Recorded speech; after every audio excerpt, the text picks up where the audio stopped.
बोलो बम बम महादेव बम बम। देवी और सज्जनों, आज के इस वीडियो में मैं राजा मिश्रा आपको बताने जा रहा हूं 7 और 8 मई 2024 के राशि फल के बारे में कि 7 तारीख का समय और 8 तारीख का समय आपके लिए कैसा रहेगा, किस मामले में अच्छा रहेगा तो किस मामले में बुरा रहेगा। इसी विषय पर आज के इस वीडियो में हमारी चर्चा होने जा रही है। आइए चर्चा को आरंभ करते हैं। हेलो, नमस्कार, आदाब, सलाम, सत श्री अकाल, केम छो, कस्से काय, केरो हाले केनाची, यहाँ सब कैसन वाणी, हाउ आर यू, कैसे हैं आप लोग, क्यों नाचो मनक्कम खम्भा गनी हुकुम केमती अच्छंती की खबोर नमस्तुभ्यं, राधे राधे।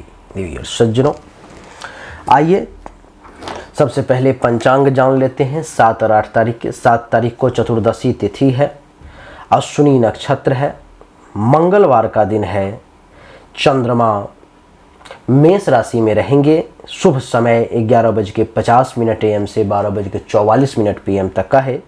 दिशा शूल उत्तर दिशा की तरफ है, यानी कि उत्तर दिशा की यात्रा आपको नहीं करनी है। 8 तारीख को अमावस्या है, भरणी नक्षत्र रहेगा, चंद्रमा मेष राशि में ही रहेंगे। शुभ समय जो है अभिजीत मुहूर्त नहीं है और दिशा शूल उत्तर दिशा की तरफ ही है, यानी कि उत्तर दिशा की यात्रा करना आपके लिए ठीक नहीं है।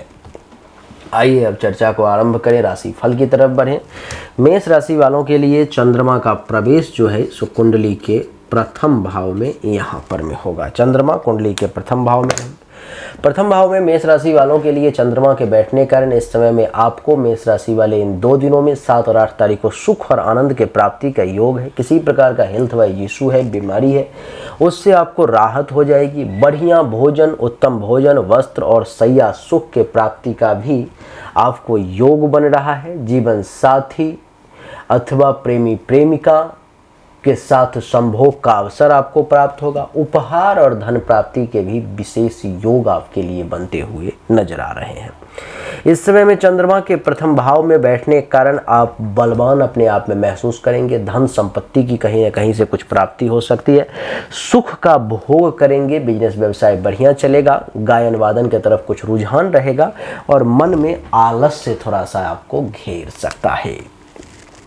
मेष के बाद बात करेंगे वृषभ राशि की। वृषभ राशि वालों के लिए कुंडली के 12वें भाव में चंद्रमा का प्रवेश है। कुंडली के 12वें भाव में चंद्रमा का प्रवेश ये दर्शाता है कि किसी प्रकार का कुछ परेशानी, कुछ दुख, कुछ कष्ट आपको घेरने की कोशिश कर सकता है। विशेष करके आंखों के संबंधित किसी प्रकार का रोग आपको परेशान कर सकता है। धन और मानहानि के योग भी बनते हुए नजर आ रहे हैं। पुत्रादि का, संतान का सहयोग थोड़ा सा कम प्राप्त होगा और इस समय में मानसिक चिंताएं आपकी बढ़ सकती हैं और आप अपने क्या कहूँ मैं, खर्चों का बिना मतलब का ज़्यादा से ज़्यादा खर्च कर सकते हैं। अपने शक्ति का भी आप दुरुपयोग कर सकते हैं, जो आपको नहीं करना चाहिए। 12वें भाव में बैठने के कारण वृषभ राशि वालों को इन 2 दिनों में आंख से संबंधित किसी प्रकार की समस्या, कोई परेशानी परेशान करने का प्रयास कर सकती है। मन चंचल रहेगा। कफ का रोग परेशान कर सकता है। गुस्सा ज़्यादा आपको परेशान करने की कोशिश कर सकता है। एकांत प्रिय आप इस समय में बने रहेंगे। चिंतनशील कहलाएंगे। भाषा आपकी मीठी रहेगी, लेकिन खर्च जो है सो अधिक करेंगे। वृषभ के बाद बात करेंगे मिथुन राशि की। मिथुन राशि वालों के लिए कुंडली के एकादश भाव में प्रवेश है चंद्रमा का, जो ये दर्शाता है कि मिथुन राशि वाले जातक की बुद्धि बड़ी चंचल रहेगी। बहुत चंचल बुद्धि के आप बने रहेंगे। गुणवान कहलाएंगे और आपको मैं बता दूं कि संतति और संपत्ति दोनों का सुख मिलेगा, यानी कि पैसे का भी सुख मिलेगा और संपत्ति का भी सुख मिलेगा। आपके बाकी के सुखों में भी वृद्धि होगी, यश में वृद्धि होगी। इस समय में आपकी जिंदगी जो है, आपकी अगर किसी प्रकार का आज के दिन संकट आने वाला है तो उस संकट से आप उभर जाएंगे। इस समय में कहीं बाहर जाने का मन कर सकता है, बाकी आप अपने कार्य में एक्सपर्ट बने रहेंगे। इस समय में आपकी आमदनी में भी अच्छा खासा वृद्धि का योग मिथुन राशि वाले दिखाई दे रहा है। बिजनेस व्यापार में भी बढ़िया करेंगे। संतान का भी अच्छा खासा आपको सुख प्राप्त होगा। उत्तम भोजन मिलेगा, वो भी समय पर मिलने के योग बनेंगे। आपको बता दूं कि इस समय में मित्रों से भी हास्य परिहास का अवसर आपको प्राप्त होगा। स्त्री अथवा जीवन साथी के साथ सुखमय समय व्यतीत होगा, प्रफुल्लित मन रहेगा और आपको स्त्री पक्ष से और तरल पदार्थ से कुछ लाभ के भी योग है। मिथुन के बाद बात करेंगे कर्क राशि की। देवी और सज्जनों, कर्क राशि वालों के लिए कुंडली के 10वें भाव में चंद्रमा का प्रवेश है। कुंडली के 10वें भाव में चंद्रमा का प्रवेश जो है सो ये दर्शाता है कि आपकी जो अभिष्ट कार्य थी वो आपकी सिद्ध होगी। सभी कार्य बहुत ही आसानी से सरलतापूर्वक पूर्ण हो जाएंगे। आपका स्वास्थ्य भी इस समय में अच्छा रहेगा। राज्य की ओर से आपको धन और सम्मान प्राप्ति के भी योग बनेंगे। नौकरी में भी पदोन्नति प्रमोशन के योग बनेंगे। उच्चाधिकारी आपसे प्रसन्न होंगे और आपको उत्तम गृह का सुख भी प्राप्त होगा। यानी कि कर्क राशि वालों के लिए ये समय 10वें भाव में सूर्य का बैठना बहुत अच्छा बता रहा है कि आप इस समय में कार्यकुशल बने रहेंगे। दयालुता आपके अंदर रहेगी। बुद्धि बड़ी निर्मल रहेगी। बिजनेस व्यवसाय अच्छे तरीके से करेंगे। काम के प्रति समर्पित रहेंगे। सुख में वृद्धि होगी, यश में वृद्धि होगी। विद्वान व्यक्ति के तौर पे जाने जाएंगे। कुल दीपक के तौर पे जाने जाएंगे। संतोषी, लोक हितैषी, मान सम्मान वाला प्रसन्नचित्त व्यक्ति इस समय में आप कहलाएंगे। कर्क के बाद बात करेंगे सिंह राशि की। देवी और सज्जनों, सिंह राशि वालों के लिए कुंडली के 9वें भाव में चंद्रमा का प्रवेश है। कुंडली के 9वें भाव में चंद्रमा का प्रवेश ये दर्शाता है कि इस समय में संतान का भी सुख मिलेगा और संपत्ति का भी सुख प्राप्त होगा। धर्म का भी पालन करेंगे और कार्य क्षेत्र के तरफ भी आपका रुझान बढ़िया रहेगा। प्रवास प्रिय कहलाएंगे। कहीं बाहर जो है जो घूमने टहलने का मन कर सकता है। आपको न्याय व्यवस्था के तरफ आपका रुझान रहेगा। आपके सामने किसी के साथ अगर अन्याय हो रहा है आपको बर्दाश्त नहीं हो पाएगा। चंचल बुद्धि रहेगी। विद्वान व्यक्ति के तौर पे जाने जाएंगे और आपको बता दूं तो आप विद्या प्रिय कहलाएंगे, साहसी कहलाएंगे और भाइयों का भी सुख मिलेगा, लेकिन थोड़ा सा कम प्राप्त होगा। आपकी जानकारी के लिए बता दूं कि 9वें भाव में बैठने के कारण भाग्य का साथ थोड़ा सा कम मिलेगा। संतान का सुख तो प्राप्त होगा, लेकिन कभी कभी मतभेद की स्थिति भी इन्हीं 2 दिनों में उत्पन्न हो सकती है। स्वास्थ्य थोड़ा सा नरम हो सकता है। हेल्थ वाइज इशू में पेट से संबंधित खास करके परेशानी ज़्यादा आ सकती है। दुश्मन से सावधान रहेंगे तो आपके लिए ज़्यादा अच्छा रहेगा।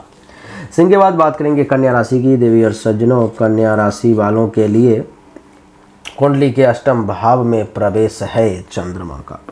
कुंडली के 8वें भाव में चंद्रमा का प्रवेश ये दर्शाता है कि आप अपच के शिकायत हो सकती है। आपको सर्दी, खांसी, जुकाम, श्वास से संबंधित रोग आपको परेशान कर सकते हैं। लड़ाई झगड़ा, वाद विवाद की स्थिति भी आपके मन में उत्पन्न हो सकती है। मानसिक क्लेश आपको परेशान कर सकता है।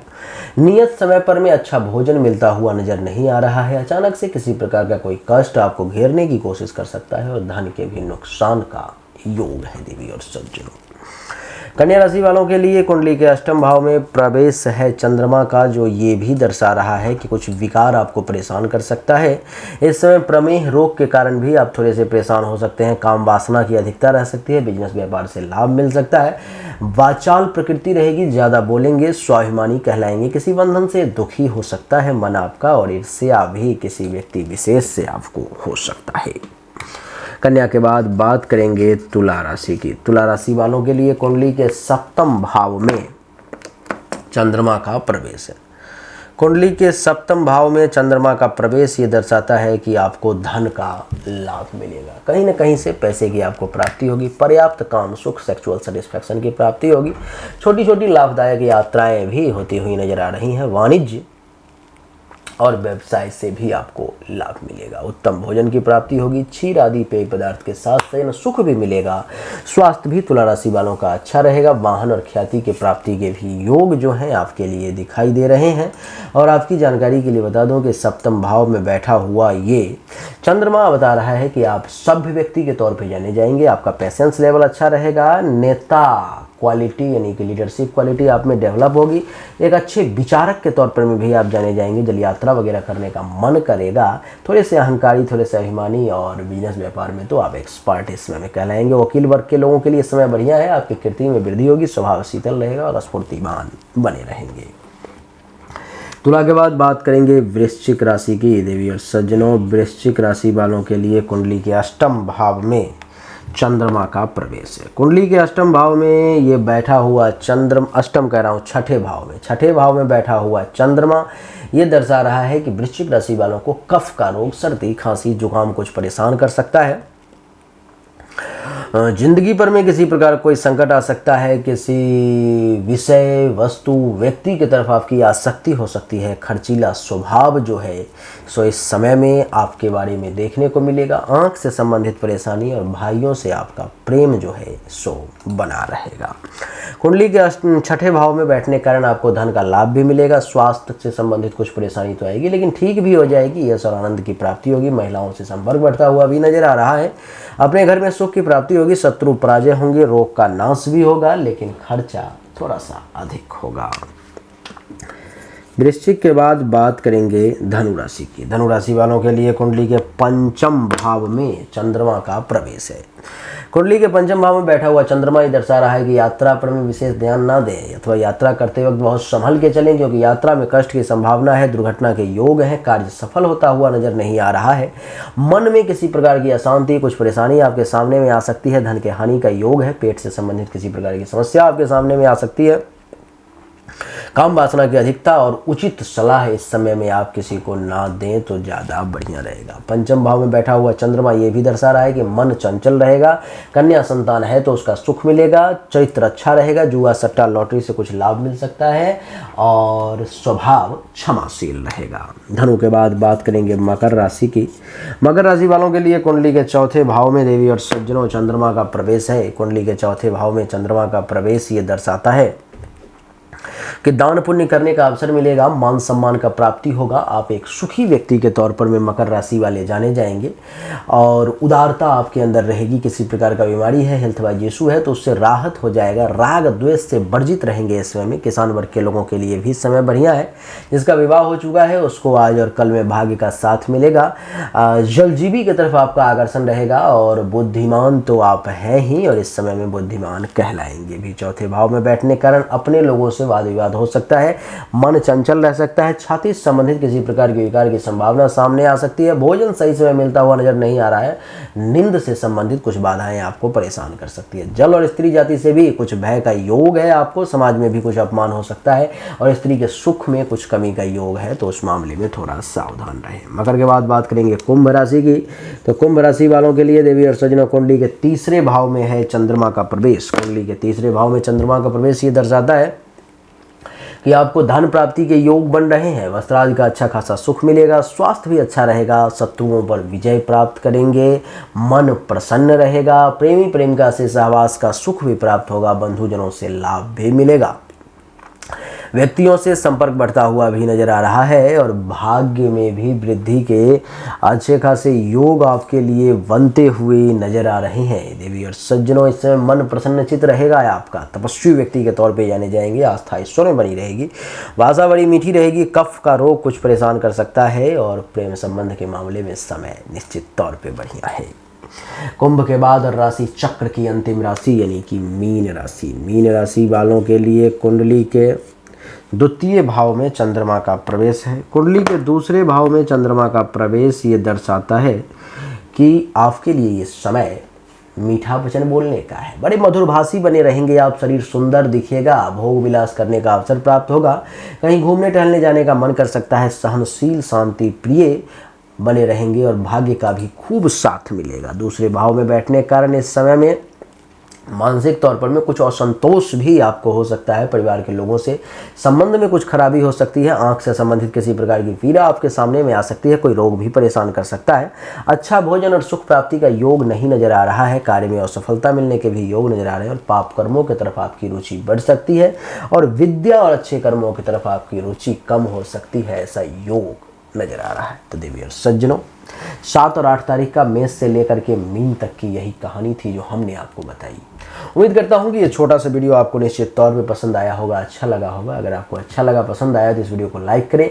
अगर आप अपने बारे में पर्सनली मुझसे कुछ जानना चाहते हैं तो मेरा व्हाट्सएप नंबर आपके सामने में है 7062757996। इस नंबर पर मैं आप अपनी जन्म तारीख, जन्म समय, जन्म स्थान दोनों हाथ के हथेली का फोटो अवश्य भेजें, आपको सही और एक्यूरेट जानकारी मिलेगी। देवी और सज्जनों, आप सभी का एक बार फिर से बहुत बहुत धन्यवाद। Thank you so much. जय हिंद, वंदे मातरम। बोलिए राधे राधे।